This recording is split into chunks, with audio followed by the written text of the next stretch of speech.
வணக்கம். தற்போது தமிழகத்தை பரபரப்பை ஏற்படுத்தக்கூடிய தற்போது டங்ஷன் விவகாரம் தொடர்பாக தற்போது சத்தியம் டிவி சார்பாக கலாய்வுக்காக வந்திருக்கிறோம்.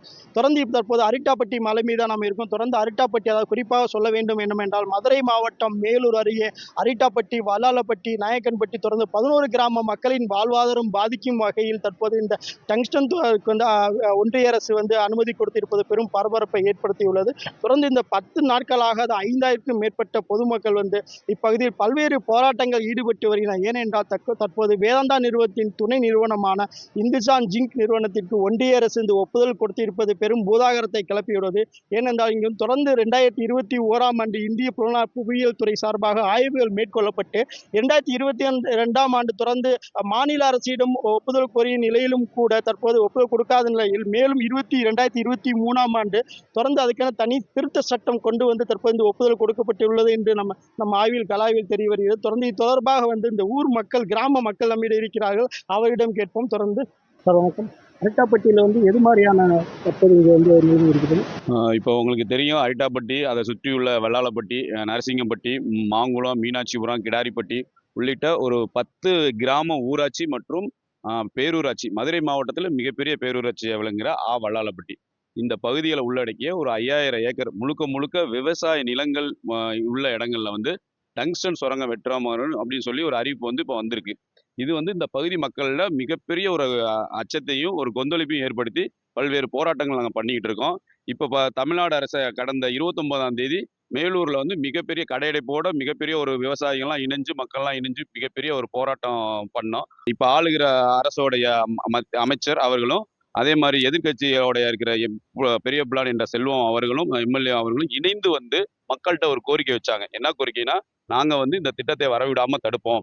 அதனால நீங்க தயவு செஞ்சு போராட்டம் பண்ணி வருத்திக்கிற வேணாம் அப்படிங்கிற சொன்ன உறுதி அளித்ததன் அடிப்படையில போராட்டத்தை வந்து தற்காலிகமாக ஒத்திவைப்பதாக வந்து மக்கள் முடிவு பண்ணியிருக்காங்க. இந்த போராட்டத்துல பெருமளவு பெண்கள் பங்கேற்றிருக்காங்க. அவங்க வந்து தன்னுடைய நிலத்தின் மீதும் தன்னுடைய வாழ்வாதாரத்தின் மீதும் மிகப்பெரிய அச்சத்துல இருக்காங்க. அதனால இன்னைக்கு வந்து இப்ப தமிழ்நாடு அரசு என்ன பண்ணணும்னா, இப்ப வந்து சட்டமன்றத்துல தீர்மானம் கொண்டு வர்றதா சொல்லியிருக்காங்க. மக்களுடைய உணர்வுக்கு மதிப்பு கொடுத்து கொண்டு வரதா சொல்லியிருக்காங்க. ஆனா அந்த தீர்மானம் என்ன இருக்குன்னா, ஒரு நிரந்தர தீர்வை கொடுக்க வேண்டியதா இருக்கணும். ஏன்னா இன்னைக்கு மத்திய மாநில அரசு வந்து மக்களோட வந்திருக்காங்க. நான் ஒரு தீர்மானம் கொடுக்குறேன்னு சொல்லியிருக்காங்க. ஆனா எப்பவுமே வந்து இந்த பகுதி வந்து ஒரு பாதுகாக்கப்பட்ட ஒரு பகுதியா இருக்கிறதுங்கிறத வந்து மக்கள் வந்து எதிர்பார்க்குறாங்க. அதனால இந்த பகுதி மக்களுடைய ஒரு கோரிக்கை என்னன்னா, ஒண்ணு வேளாண் மண்டலம் அப்படின்னு சொல்லி மக்கள் விவசாயிகள்லாம் கேட்குறாங்க.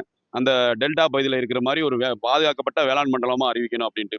இன்னொரு கோரிக்கை என்னன்னா, இந்த பகுதியில மதுரை மாவட்டத்துல பல்வேறு இடங்கள்ல வந்து தமிழ் சார்ந்த அடையாளங்கள் நிறைய இருக்கிறதுனால, மதுரை மாவட்டத்தையும் ஒட்டுமொத்தமா தமிழ் பண்பாட்டின் அடையாளமா அறிவிக்கணும் அப்படிங்கிற கோரிக்கையும் இருக்கு.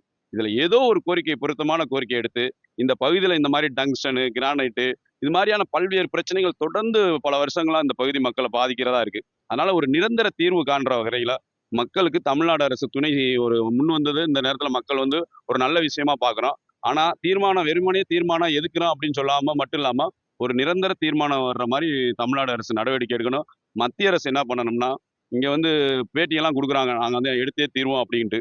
அது வந்து மேற்கொண்டு ஏற்கனவே வெந்த புண்ணுல வேல் பாய்ச்சுற மாதிரி இருக்குது. எரியிற கொள்ளில எண்ணெய் ஊத்துற மாதிரி இருக்கு. அதனால என்னன்னா, அங்க இருக்கிற பேசுற தலைவர்கள்லாம் இந்த பகுதியில வந்து மக்களை பார்க்கணும். இந்த பகுதியை பார்வையிடணும். எவ்வளவு விவசாயம் இருக்கு, எவ்வளவு நீர்நிலைகள் இருக்கு, எவ்வளவு வந்து வீடு குடியிருப்பு இருக்கு, அப்படி மக்கள்கிட்ட பேசணும். மேல இருந்து மட்டும் பேட்டி கொடுத்துட்டு இருந்தா மட்டும் பத்தாது. மக்களை சந்திச்சு அவங்ககிட்ட உரையாடி, ஏன்னா அந்த மக்களுக்காகத்தான் நீங்க இருக்கீங்க, உங்களுக்காக மக்கள் கிடையாது. அதனால தயவு செஞ்சு பேட்டி கொடுக்குறவங்க வந்து இங்க வந்து மக்களை சந்திச்சு அவங்களுடைய உணர்வுகளை கேளுங்க, கருத்துக்களை கேளுங்க. இது மக்களாட்சி நடைபெற இடம். நீங்க போற போக்குல வந்து நாங்க கனிம வளம் எடுக்கணும்னு இன்னைக்கு வந்து நீங்க சொல்றீங்க 10 கிராமங்கிறது இல்ல. அது 10 ஊராட்சி. 10 ஊராட்சி, ஒரு பேரூராட்சி. அதை சுத்தி கிட்டத்தட்ட 50 கிராமங்கள் இருக்கு. அப்ப இவ்வளோ பேரு, இவ்வளோ கிராமங்கள காலி பண்ணிட்டு ஒரு ஒரு தனியார் நிறுவனத்திற்காக நாங்க வந்து எங்க ஊர்கள விட்டுட்டு அகதியாக அலைய முடியாது. அதனால தமிழ்நாடு அரசு வந்து ஒரு நிரந்தர பாதுகாப்பு ஏற்பாடு பண்ற மாரி ஒரு நடவடிக்கை எடுக்கணும்னு மக்கள் விரும்புறாங்க. ஏற்கனவே மாநில அரசு வந்து இங்கே பல்லூரி வாழும் மண்டலமா அறிவிச்சிருக்கு. இது மாதிரி சொல்லி எத்தனை மலைகள் இருக்கிறது? என்னென்ன இப்ப இங்க பார்த்தீங்கன்னா, ஒரு 7 வகையான மலைகள் இருக்கு. அதுல வரலாற்று சின்னங்கள்னு பார்த்தீங்கன்னா, பல்வேறு வரலாற்று சின்னங்கள் இருக்கு. இப்ப மீனாட்சிபுரத்துல பார்த்தீங்கன்னா, தமிழ் பிராமி கல்வெட்டுகள் இருக்கு. அதே மாரி மாங்குளத்திலயும் கல்வெட்டுகள் இருக்கு. சமண படுக்கைகள் இருக்கு. இப்ப நம்ம நின்று கொண்ட இடத்துல இந்த மலைக்கு பின்னாடி வந்து சிவன் குடவரை கோயில் இருக்கு. அதே மாரி பக்கத்துல சமண படுக்கைகள் இருக்கு. கிடாரிப்பட்டியில பார்த்தீங்கன்னா, பழங்கால குகை ஓவியங்கள்லாம் இருக்கு. இது மாரி பார்த்தீங்கன்னா, பறந்து விரிந்து காணப்படுது. இதே அடுத்த பகுதியில இன்னொரு பக்கம் பார்த்தீங்கன்னா, இப்போ வந்து 5000 ஏக்கர்ல வந்து ஏல விட்டுட்டாங்க. இதே அடுத்த பகுதியில பார்த்தீங்கன்னா, இன்னொரு 5000 ஏக்கர்ல ஆய்வு பண்ணி ஏலத்த ரெடியா பண்ணி வச்சிருக்காங்க. அது இந்த தகவல் எங்க இருக்குன்னா, இந்தியன் மினரல்ஸ் இயர் புக் 2019ல போட்டு வச்சிருக்காங்க. அதுல 2 சர்வேவும் அது பக்கத்துல பக்கத்துல இடம் பிடிச்சிருக்கு. அதுல 1 ஏல விட்டுட்டாங்க. இன்னொரு இதே அளவு பரப்பளவு உள்ள இன்னொருத்த ஏல விட போறாங்க. அங்கேயும் பார்த்தீங்கன்னா, பல்வேறு விவசாயங்கள் அங்க நடக்குது. கால்நடை மக்கள் வளர்க்குறாங்க. குடியிருப்புகள் இருக்கு. குறிப்பா பார்த்தீங்கன்னா, அழகர் கோயில் மலை இருக்கு. அழகர் கோயில் பார்த்தீங்கன்னா, கள்ளழகருங்கிறது ஒரு உலக புகழ்பெற்ற திருவிழா. இது இங்கேருந்து இந்த பகுதியிலேருந்து ஒரு 1 கிலோமீட்டர், 2 கிலோமீட்டருக்குள்ள வந்துருது. அப்ப இதுல பல லட்சக்கணக்கான மக்களுடைய உணர்வுகள வந்து மதிக்கணும். பல்வேறு வழிபாட்டு தலங்கள் இந்த சிறிதிலிருந்து பெருசா வரைக்கும் இப்ப ஊர விட்டு காலி பண்ணுன்னு சொல்றாங்க. இந்த மக்கள் இந்த சாமிய தூக்கிட்டு எங்க போவாங்க? அவங்க திருவிழாக்கள அந்த ஊர்ல போய் அவங்க நடத்த முடியுமா? அப்ப அதாவது ஒரு வளர்ச்சிங்கிறது வந்து மக்களோட இணைந்து செல்லக்கூடியதா இருக்கணும். மக்களுடைய உணர்வுகள மதிக்கக்கூடியதா இருக்கணும். அதனால மத்திய, மாநில அரசுகள் வந்து இந்த பகுதிகளுடைய மக்களுடைய உணர்வுக்கு மதிப்பளித்து, இவங்களுக்கு ஒரு நிம்மதி பெருமூச்சு விடும் வகையில இந்த ஏலத்த ரத்து பண்ணணும். அதே மாரி நிரந்தரமா ஒரு பாதுகாக்கப்பட்ட வேளாண் மண்டலமாவோ, தமிழ் பண்பாட்டு மண்டலமா அறிவிக்கணுங்கிறது இந்த பகுதி மக்களுடைய கோரிக்கை. ஏற்கனவே வந்து இந்திய வந்து புலனாய்வு பிரிவுல இருந்து இங்க வந்து விசாரணை மேற்கொண்டு இங்க பல்வேறு இதுல ஆய்வு பண்ணிட்டு போயிருக்காங்க. அப்ப தெரியலையா அது இங்க பகுதியில பண்றது? மக்களுக்கு இது வந்து அந்த மாரி ஆய்வுகள வந்து பலமுறை வந்து தடுத்து நிறுத்தி, அவங்கள கண்டிச்சு, அவங்கள வந்து திருப்பி அனுப்பியிருக்காங்க. காவல்துறை தான் அவங்கள வந்து மீட்டுட்டு போயிருக்காங்க. அது சம்பந்தமான ஒரு மனுக்கள்லாம் வந்து தாசில்தார் கிட்ட போயிருக்கு, மாவட்ட ஆட்சியாளர் போயிருக்கு, விஓ கிட்டலாம் போயிருக்கு.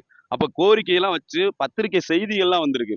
அதே மாரி பல புகழ்பெற்ற ஊடகங்கள்லாம் கட்டுரைகள்லாம் வெளியாயிருக்கு. அந்த ஆய்வுகள் மர்மமான ஆய்வுகள்லாம். அதுக்கான ஆதாரங்கள்லாம் இருக்கு. அதனால இது வந்து யாருமே மக்கள் அன்னையிலிருந்தே எதுக்க ஆரம்பிச்சுட்டாங்க. இன்னைக்கு நேத்து நாங்க எதுக்கல. கிட்டத்தட்ட 7, 8 வருஷமாவே இந்த ஆய்வுகள போர் போடுறதையும் தடுத்து நிறுத்தியிருக்கோம். பாறைகள வெட்டி எடுக்கிறதையும் தடுத்து நிறுத்தியிருக்கோம். அதுக்கான பல ஆதாரங்கள் எங்கள்ட்ட இருக்கு. அதனால வந்து அன்னையிலிருந்தே இந்த திட்டத்த வந்து இது மாரி ஒரு அழிவு வரும்னு மக்கள் முன்கூட்டியே உணர்ந்ததுனால தான் நாங்க எதுக்க ஆரம்பிச்சிருக்கோம். இத தொடர்ச்சியா மக்கள் ஏத்துக்கிட்டு தான் இருக்காங்க. இன்னைக்கு நேத்து எதுக்கல. ஆய்வு நடக்கும்போதிலிருந்து ஏத்துக்கிட்டு இருக்காங்க. இப்ப வந்து இந்தியன் ஜிங்க் நிறுவனத்துக்கு ஒப்புதல் கொடுத்திருக்காங்க. தொடர்ந்து வந்து இப்ப மத்திய அரசு என்ன சொல்லுதுன்னா, மாநில அரசு வந்து எந்த எதிர்ப்பும் தெரிவிக்கல சொல்லுது. மாநில அரசு என்னன்னா, மத்திய அரசு எங்கிட்ட கேட்கவே இல்லை அப்படின்னு சொல்லுது. இப்ப நீங்க எது மாரி? இப்போ இந்த அரசியலுக்குலாம் நாங்க வர விரும்பல. எங்களுக்கு தேவை எங்க மண்ணு, எங்க மக்கள்ட்ட இருக்கணும். நாங்க இங்க வந்து விவசாயம் பண்ணணும். எங்களுடைய நீர்நிலைகள பாதுகாக்கணும். எங்களோட மலைகள பாதுகாக்கணும். நீரூற்றுகள பார்க்கணும். அரசியல் கட்சிகள்ல பல்வேறு விஷயங்கள் நடக்கும். இப்ப அவங்க வந்து ஒரு கட்டத்துல கூட ஒத்துக்க கூட இருந்திருப்பாங்களா இருக்கும். தமிழ்நாடு அரசு. இப்ப மக்களுடைய உணர்வுக்கு மதிப்பளித்து அவங்க வந்து நாங்க வரவிட மாட்டோம்னு சொல்றாங்க. அதாவது மக்கள் போராட்டம் அவங்கள வந்து மாற்றி யோசிக்க வச்சிருக்கு தமிழ்நாடு அரசு. அதே மாரி தான் மத்திய அரசு வந்து மக்கள் போராட்டத்துக்கு, மக்களுடைய உணர்வுக்கு மதிப்பளிக்கணும்னு இந்த நேரத்துல நாங்க கேட்டுக்கொள்கிறோம்.